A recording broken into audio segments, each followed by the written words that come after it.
2 days with a win in a row. Let's go, baby. I'll take it. I'll take it. And again, it's the Pirates. It was a close game because of that nuke by Cruz in the 8th. But Taijuan Walker shoved tonight. The Mets got enough offense. Maybe not as much as we would have liked. Again, they're still trying to get back in this groove. But the Mets got themselves another solid W tonight. We got plenty to discuss, breaking down this ball game and breaking down all around what's happening with the Mets and the guys. I'll be back in the Mets pen very soon, as you see in the bottom left corner of my graphic. But more than anything, guys, let's get those W's in chat. Make sure to smash that like and subscribe, as always, for your boy. Help us get 100 likes for the first short-term goal, and help us get 18K subs for the next short-term goal on the channel. But more than anything, guys, let's get those W's here in the live chat right now. And for people on replay, let's get it going, guys. We'll be staying up today, I'm sure. Did the Braves just get the lead? That's okay. My mic might sound a little weird. I apologize. Hopefully that goes away in a minute. I don't know why my mic, for whatever reason, has been sounding a little off when I've been doing the live shows lately, but not when I'm recording my podcast. I don't understand, but regardless, get those W's in the chat. We're going to be getting into this game. I'm going to break down a little bit on what's going on with the Braves now, because they did something effing hilarious during their game tonight against the Phillies. And I want to break that down because no Braves fan in hell can even try to come back and try to twist it and make it look like it's a good look. It's not a good look. It's honestly hilarious. Look, if the Braves win tonight, I wouldn't be surprised. Again, if the Braves lose any game in Atlanta against the Phillies, that should be a surprise for them, okay? So I'm just riding high. The Mets will stay in first another day. They, of course, if the Braves lose tonight, the Mets will be up by 2 games. And, of course, if the Braves end up winning, the Mets will still be up by, I Bleav, a half game. Correct me if I'm wrong, guys. But like I said, we got plenty to get into on this ball game. Thank you guys all so much for chiming in. But before I do anything, and guys, let me know the live updates on the Braves and the Phillies game. I can't even have it on the background if I watch because I live in PA. So at the time recording this right now, the game on TV, anything that's Braves Phillies is blacked out for me. So I'm not following along the game as we're going, but let me know. So guys, before we get into this breaking down this baseball game, I got to talk about something. It's hilarious. Braves up 3-2 in what? The 8th inning, my guess? Is it the 8th or the 9th? This is the funniest shit to ever witness.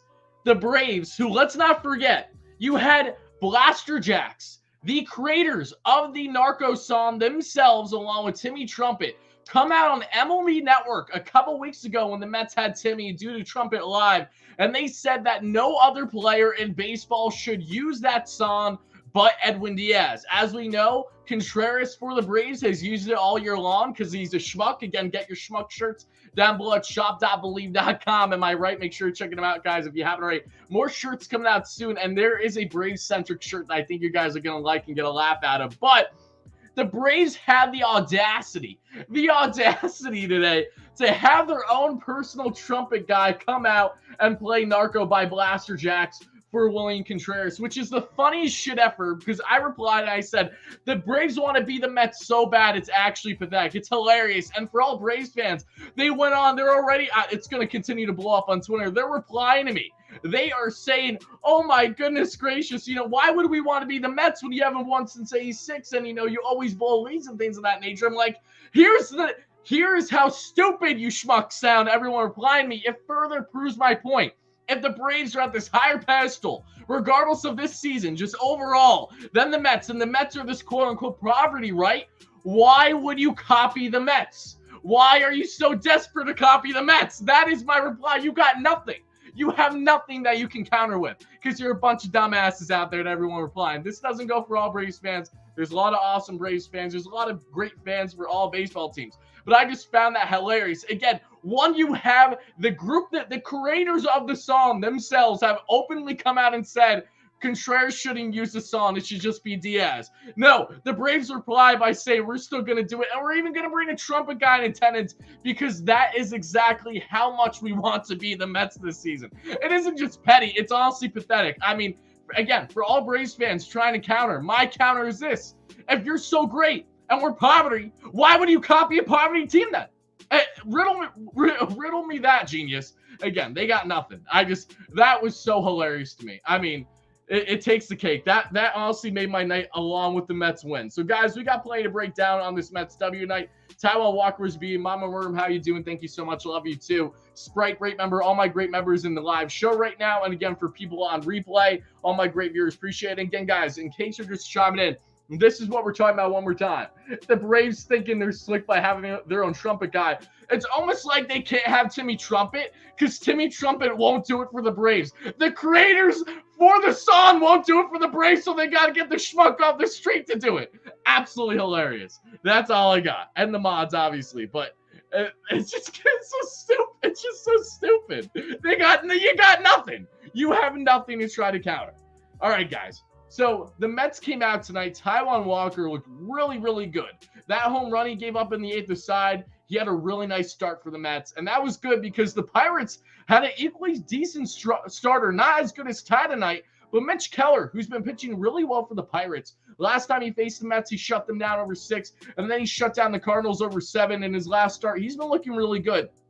The Mets, however, got enough offense. So let's get into this ball game and break it all down by a T. We'll go fairly quick with it. Then we'll get your comments, questions, and concerns. I don't know how long of a show it'll be again tonight, guys, because this isn't a game where it's like, oh my goodness gracious, the Mets, they're gonna 100% win the World Series, regardless on who they're facing. This was again a nice, comfortable win for the Mets. I wasn't really stressed out at any point, and the biggest highlight of them all is that you've seen here in the highlights itself. Wait. I'm trying to think. Am I a schmuck? Did I not put McNeil's? I'm going to lose my mind. Did I? I think I'm guys, I put McNeil's catch in the highlight reel, right? Please make sure I did. We'll see it in a second. I'm almost certain that I did. If I didn't, I'm such an ass. I know I have it as a thumbnail. I'm pretty sure, however, that I have it in the highlight reel. Regardless, Jeff McNeil didn't just rob a near home run, but that home run or double at minimum would have driven in 2 to 3 runs and made it a different ball game at the time. So shout out to Jeff. He has the glove. This man doesn't just deserve a Gold Glove this year. I did have in the highlights. Awesome. He didn't just have a Gold Glove. He shouldn't just have a Gold Glove this year. This man is only a couple points away from winning a batting title out of the NL by the year's end. Hopefully he gets some out. Of course, in one day I bet on him in a parlay, Jeff, to at least get a hit. He goes over today. It's okay, though. Freddie Freeman is leading the NL currently. Again, former Atlanta Brave, almost like they shouldn't let him go. I don't know, you tell me, versus that strikeout machine, a.k.a. Matt Olson. But let's break down this Mets game now to a T, guys. 1 through 9, that is the innings and not just the lineup. So the Mets came out Taiwan Walker versus Mitch Keller tonight. I can't even speak. You know the drill. 1, 2, 3 is a story of Taiwan Walker facing batters through the first 3 innings. Same thing with Keller. The Mets got nothing off of Keller through the first 3 innings, but for Ty, he had a 1-2-3 first, a 1-2-3 second with a pair of strikeouts, and a 1-2-3 third with 1 strikeout. We get to the bottom of the third, folks, and as I always tell you, if the Mets score within the first 3 innings of a ball game, they have a very good chance of winning that ball game, and that held true once again tonight, getting their 91st win of the season for the team in Queens. Eddie with a walk. Tomas Nido with an opposite field RBI single, something that usually wouldn't have been an RBI, especially for Eddie, who isn't known for his speed. But Eddie says no to Joey Cora trying to stop him at third. Eddie goes all the way home from first. A bad throw, thankfully, because if the throw was on the money from the cutoff man for the Pirates, that would have easily been an out at home. Eddie scores. And then you see in the highlights, you'll see it in a second. Eddie goes to the bench. He's, my man's couldn't breathe, but he gives the Mets the early lead. Thank you, Tomas Nido, clutching up. He's been so good in RBI situations all year long. And again, Nido and McCann have been so good for the Mets. They lead all of MLB's catchers in OPS. I mean, at least slugging, I'm pretty sure. Since the start of September, they've been really good. So you get that RBI single, and then he eventually gets a second base in the process, that being Nido. Nemo with a strikeout, and Lindor grounds out to end the inning. In the top of the 4th, O'Neill Cruz with his 2nd strikeout of the night, or at least his 1st. Reynolds with a ground out, Castro with a single, and Gamble grounds out to end the inning. In the bottom of the 4th, with 2 outs, Hoagie Vogie, baby. We're bringing Vogelbach. Again, we got the T-shirts. You know the drill. Check him out, shop.Bleav.com. Vogie's finally getting back to his better play approach ways that we have seen earlier when he was first acquired by the Mets. Make sure to check out the merch in the description down below. We got the Bring Vogelbach shirt and black, white, orange, and blue, and more designs are coming out that are Mets-centric and, of course, kind of shitting on other team. So stay tuned for that. But shop.Bleav.com. Check it out. Top right corner is bringing Vogelbach. And the Mets are bringing Vogelbach. Vogie got himself a beautiful Oppo solo bomb to make this a 2-0 ball game for the team in Queens. Hoagie with 3 RBIs yesterday, tacks on a 4th and only 2 games against his former club. So that isn't just satisfying to see Hoagie finally getting back into his rhythm. It's also more satisfying to have the Mets get this production at DH from a guy that's playing his former team. Because let's not forget, when Hoagie faced the Pirates back in Pittsburgh, he didn't do all that much. The rest of the offense did in games 2 and 3, but other than that, my mic is a little off. Yeah, Hog. I don't know why. I don't know why my Hog's not Hog. I don't know why the mic. Guys, on a scale of 1 to 10, how bad does my mic sound?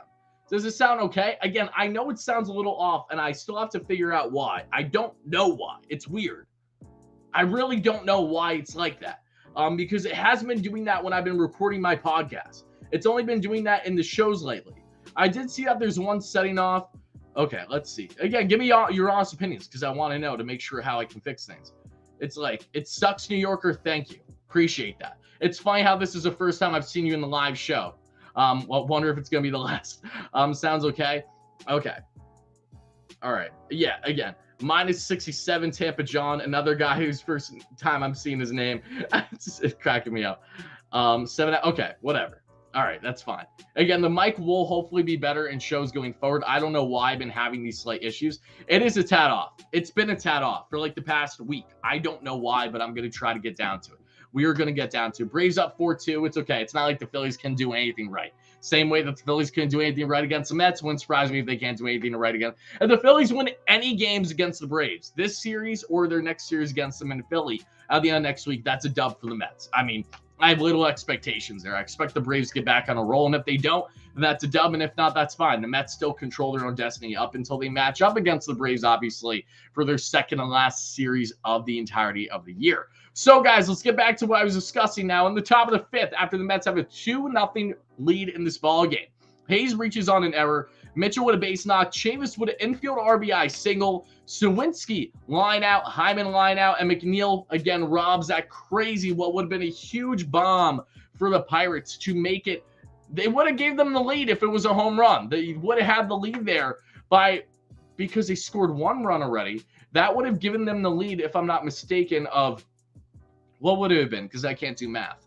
It would have been, what, 4-2 or 3-2? If it was a double, it would have gave them a lead by a run at minimum. So that was a huge catch by McNeil. I was jaw dropped. That is probably the second best catch in the outfield this year. Only just shy of what Nimmo did, actually robbing that full-blown home run dead center that he did against the Dodgers. I mean, it's crazy how many great catches we've seen from the Mets as of recent. Nice version of your own Timmy Trump at Atlanta Fools. Exactly. So no less McNeil, more like McCatch, makes that big catch for the Mets that we see there in the 5th inning to end things. In the bottom of the 5th, Yorme with a base knock, Eddie with a strikeout, and Nito with a double play to end the inning. Mets don't score there. In the 6th, Taijuan Walker with another 1-2-3 inning on the night, his 4th of the night out of 6 innings, including 1 strikeout. In the bottom of the 6th, the Mets would tack on another. Nimmo with an Oppo single. He would then steal second base shortly after. Lindor with an Oppo single himself for his first base knock of the night. McNeil strikes out, but Lindor steals second base in the process. Alonso with an RBI sac fly. It was a little shallow, but Reynolds couldn't get under it nicely, comfortably. He throws to third instead. The Mets bring in another run, and that would be beneficial because, again, this became a 1-run ball game. So if it isn't for that RBI sac fly by Pete, this game potentially is tied going into extras later, whatever happens. Canna would have hit by pitch his 20th time being hit by a baseball this year, that being a Marcana, and then 97th overall time by the Mets. This is a season-high club record for the Mets. They lead the MLB, and the Mets are now only 8 hit by pitches away from tying the MLB single-season record. Let's pray and hope to God that doesn't happen. Again, the Mets are getting hit at such a ridiculous rate this year since Game 1, and Canna got drilled pretty hard when he got hit, but he took it like a champ, as he always does. Gourmet would have popped out, would end the inning then. In the top of the 7th, oh, pardon me, there we go. Another 1-2-3 inning for Taijuan Walker. Easy. No strikeouts, but another 1-2-3. Taijuan Walker with 5 of the first 7 innings that he pitched tonight, 5 1-2-3 innings. He had a great game. Great start. Oh, home run aside, they gives up the next inning. He looked good. In the bottom of the 7th, Eduardo Escobar with a double. Nito reaches on a sharp hit error. Nimmo Oppo bloop RBI single, and Cruz missed it. Lindor reaches on a fielder's choice, and then unfortunately Lindor gets caught on the pickoff between first and second. He's out. So with 2 outs, and then McNeil strikes out to end the inning. And then in the 8th, guys, Nimmo had the Oppo RBI bloop single because the play right before that got Nito on was a liner in the infield to Oneil Cruz, the great young stud rookie that, again, did have an impact in this game offensively.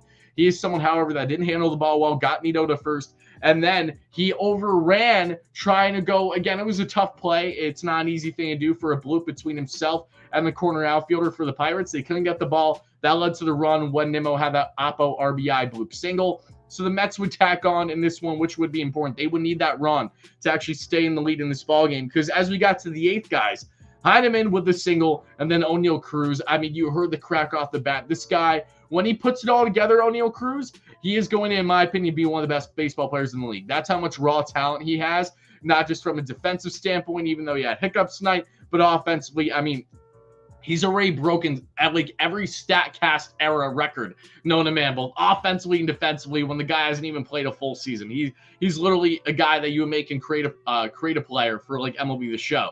Cruz rips a no-doubt dead center 2-run home run. That would do it for Taijuan Walker in his final line. 7.1 innings pitch, 5 hits, 3 runs, only 2 earned runs, 0 walks, 5 strikeouts on 104 pitches. Great start by Ty. Was very encouraged to see how he was locating, getting plenty of groundouts, and was gaining a decent amount of strikeouts. 5 Ks tonight. We'll gladly take that. After that would happen, Edwin Diaz would enter the game, and he knew the game was over for the Pirates from there. Reynolds with a line out, and Castor strikes out to end the 8th. Mets in the top of the 8th. Vogelbach with a walk. Terrence Gore would come in a pinch run for Vogie, and Gore steals second base, gets overthrown by the catcher, and then steals third base with ease. That is why there's great potential that Terrence Gore might make his way onto the playoff roster for that elite base running alone. We're talking about a 3-time World Series champ, once that we saw with the Royals against the Mets, unfortunately, I'm pretty sure. And then we saw also with the Dodgers and the Braves in back-to-back years when he didn't even play games for them. He's just a pinch run machine. Again, if the Mets are going to have Terrence Gore, they are fully expected to utilize him down the stretch in playoff games this year. So to be determined on how they utilize him. But, okay, so Braves are not raking 6-1. It's not 4-2. Okay, so what's the score of the Braves game? Let me know on the live show. I'm always curious. Again, we're going to be everyone's scoreboard watching. We've been for a while, but especially every single game now up until the end of the season, or at minimum that Braves matchup in Atlanta that the Mets have coming up before the year ends. In the 9th, guys, Edwin Diaz coming out after getting 2 outs in the 8th, looking for 3 more with the save. Gamma with a walk. Nito throws out the runner trying to steal second base. Beautiful tag by Gourmet. They reviewed it, and it was overturned after they said he was safe. And then Edwin Diaz gets those final 2 outs to end the ball game, guys. Huge baseball game for the New York Mets. Yes, of course, 5-2. Okay, thanks for letting me know. Yes, this was against the Pittsburgh Pirates, but it's about building confidence. It's about actually beating teams that you're supposed to beat. The Mets have now won 2 straight games, and that is great to see. Hopefully they can keep it up. The Mets now are 1 win away from securing the series victory, and all I asked was that the Mets would at minimum win 3 or 4 this series. They have all the potential in the world to do that now, where Chris Bassett starting tomorrow and Jacob effing deGrom starting on Sunday. And there, guys, for all you wondering, there is a very solid chance I will be in attendance for that Mets day game on Sunday with Jake on the bump. So look out for your boy. I'll keep you guys updated. I always post on the community tab usually, or let you guys know when I can. There will not be a post-game show more than likely tomorrow. I'm going to take the day off, enjoy my day with friends and my girlfriend. I always try to make sure I at least have some time over the weekend because I've been covering every single game this week. So I will not be around to cover the game tomorrow, guys, letting you know now. But I will cover the game on Sunday in some capacity, more than likely, either as a quick recap or stream off my phone after the game, after being in attendance at Citi Field, or covering it here at home if I decide not to go to the game. But as of now, I am trying to go to the game. 7-2 Braves right now. Yeah, Phillies bullpen is atrocious. Not surprised. Even without Jeurys Familia, who went on to stink it up with the Red Sox, and now they DFA'd him. Thank goodness the Mets didn't bring back Jeurys this year. But guys, let's get into Wardy's top 5 before we advance forward here in the show. Let's see. What boxer shorts? Yeah, I said if the Mets sweep the Pirates, I will go streaking down my block with just boxers on. That is a fact. You guys got to remind me, though. Taijuan Walker's my number 1 start for obvious reasons. Ty, again, beautiful start by him. My number 2 star, he didn't have offense today for the first time in a while, but Jeff McNeil, again, saving what would have been at minimum 2 runs scored on either a double or 3 runs scored if that was a home run hit. So that was huge by Jeff McNeil. That's why he's my number 2 star for that reason. Daniel Vogelbach, Hoagie Vogie, going 1 for 3 with the home run, the run scored, and the RBI. My number 4 star is Edwin Diaz, 1.2 innings pitched, 0 hits, 0 earned runs, 1 walk, 2 strikeouts. And my number 5 star is Brandon Nimmo. Nimmo snapped his 0 for 17 skid tonight, going 2 for 4 with an RBI and a run scored throughout the entirety of the Mets line. Nothing crazy tonight. Again, hopefully they'll have the bats rolling more tomorrow and then Sunday for Jake especially. But Lindor went 1 for 4 tonight.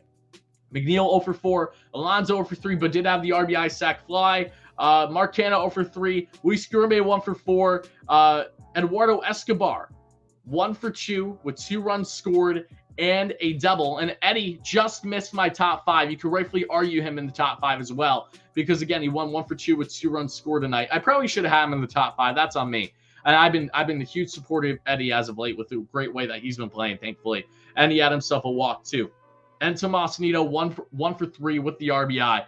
I actually kind of messed up the top 5. I don't think I messed up the top 5. Maybe you could argue taking Diaz out, but I just thought that McNeil's catch was so important because, again, if it wasn't for that, at least 2 runs score. So that, in my opinion, outweighs, say, 1 RBI or, a double that you hit. That was my thought process during the time. So now, guys, let's get into the key updates on the New York Mets. I'm actually going to probably wrap up the show, guys, within the next 10 to 15 minutes. I don't think it's going to be a long one tonight just because, again, it wasn't a crazy win. It was just a nice, comfortable win here against the Pittsburgh Pirates. I'm going to be, again, out of town tomorrow, but then Sunday I will more than likely cover the game in some capacity. And then later that night, I'll be recording episode 22, Bleav in Queens, with Anthony Recker and Joe Sorrell. That will come out on Monday. We'll cover the games for next week with the Brewers and everything else that's happening. We'll cover at minimum 1 Oakland A game, if not 2 of the 3, because usually weekends is when I'm a little bit more busy. But Joey Lucchesi, Tyler McGill, and Drew Smith all pitched in the same game tonight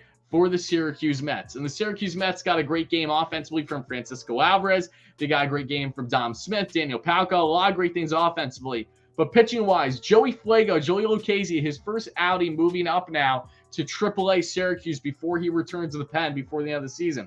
2.2 scoreless innings tonight, including 2 strikeouts. Shout out to Joey Fuego, Mr. Churv himself. We can't wait to see the man back. And again, if he can give the Mets potentially some reliability as a lefty in the pen, they will have some options to consider down the stretch heading into playoffs for the final 17 games of the season. I don't know when Joey will be up with the team. Might not be until the Mets only have like 15 or 14 games left, but we'll see. But great sign by Joey Lucchesi as he's nearing closer and closer returning to this team.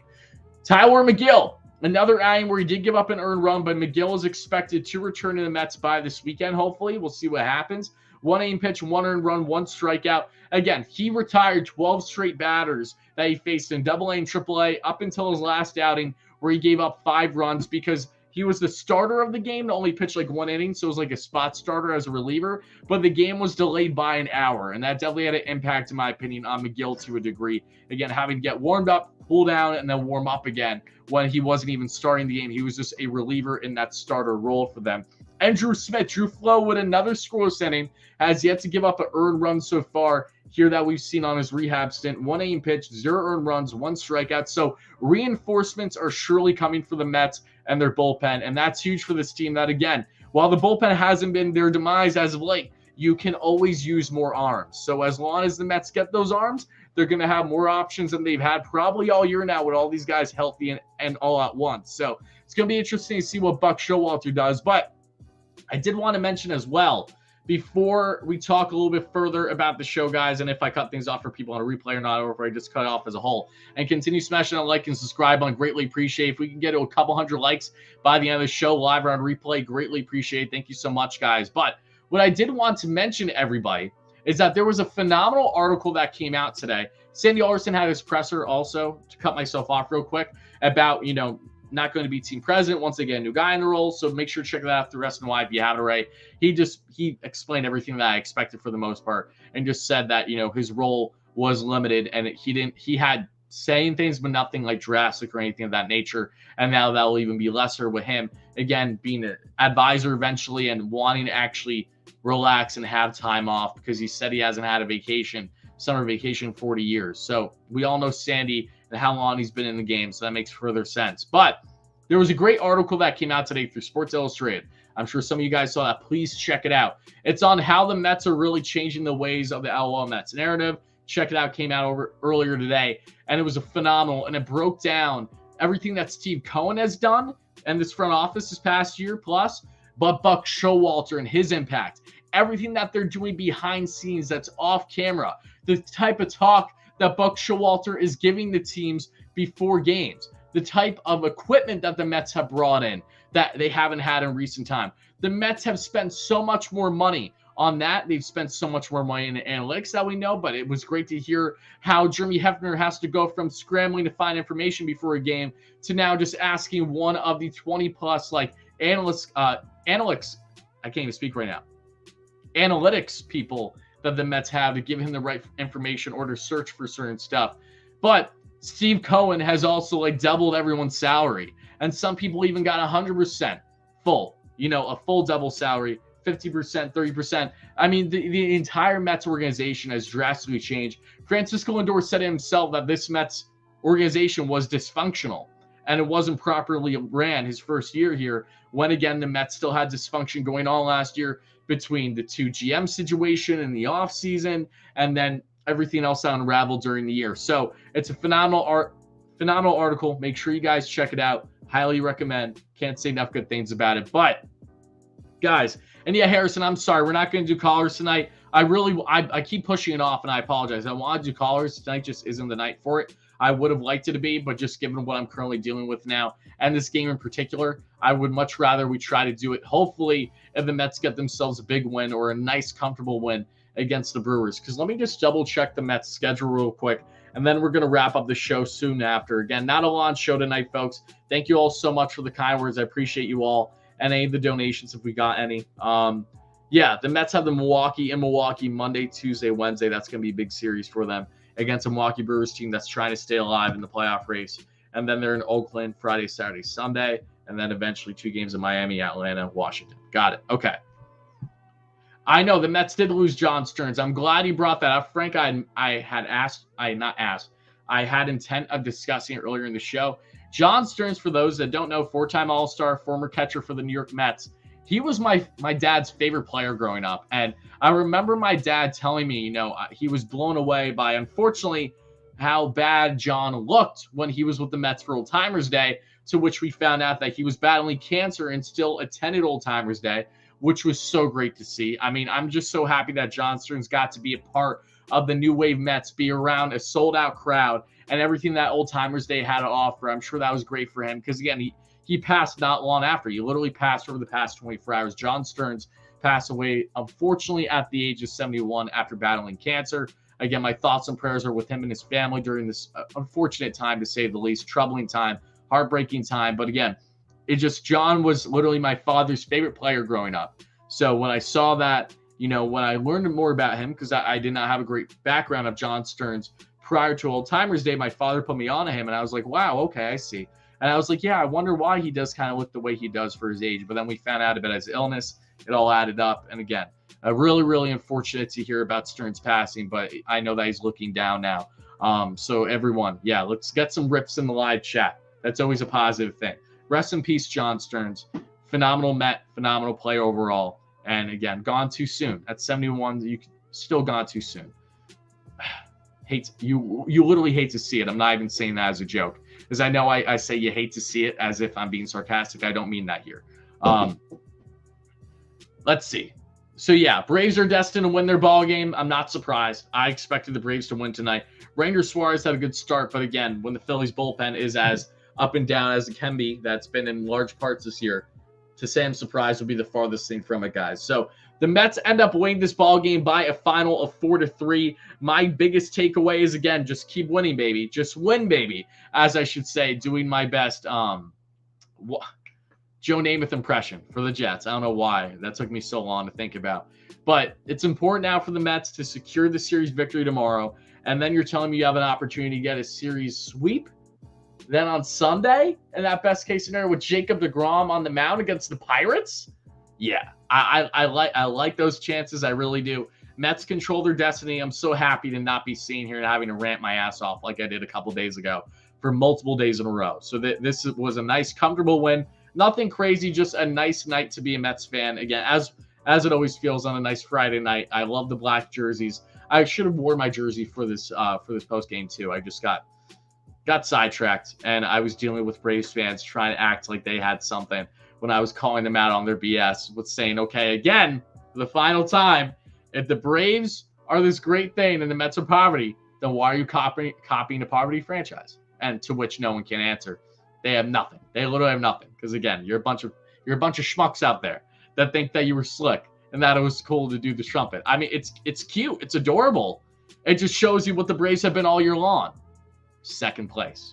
So with that being said, guys, thank you all so much for watching, listening. Make sure to smash that like and subscribe on if you guys did in fact enjoy the show, and stay tuned. I'll be back live, or at least with a pre-recorded video, Sunday after the series finale against the Pirates with Jacob deGrom on the mound, because to be determined if I'll be in attendance. I'll keep you guys up to date as always, but until then, thank you guys so much for watching, listening. Love you all to death. Let's go Mets, baby. Let's get a series dub, and I'll talk to you guys again real soon. Peace out, folks. Have a great one. Thank you for watching.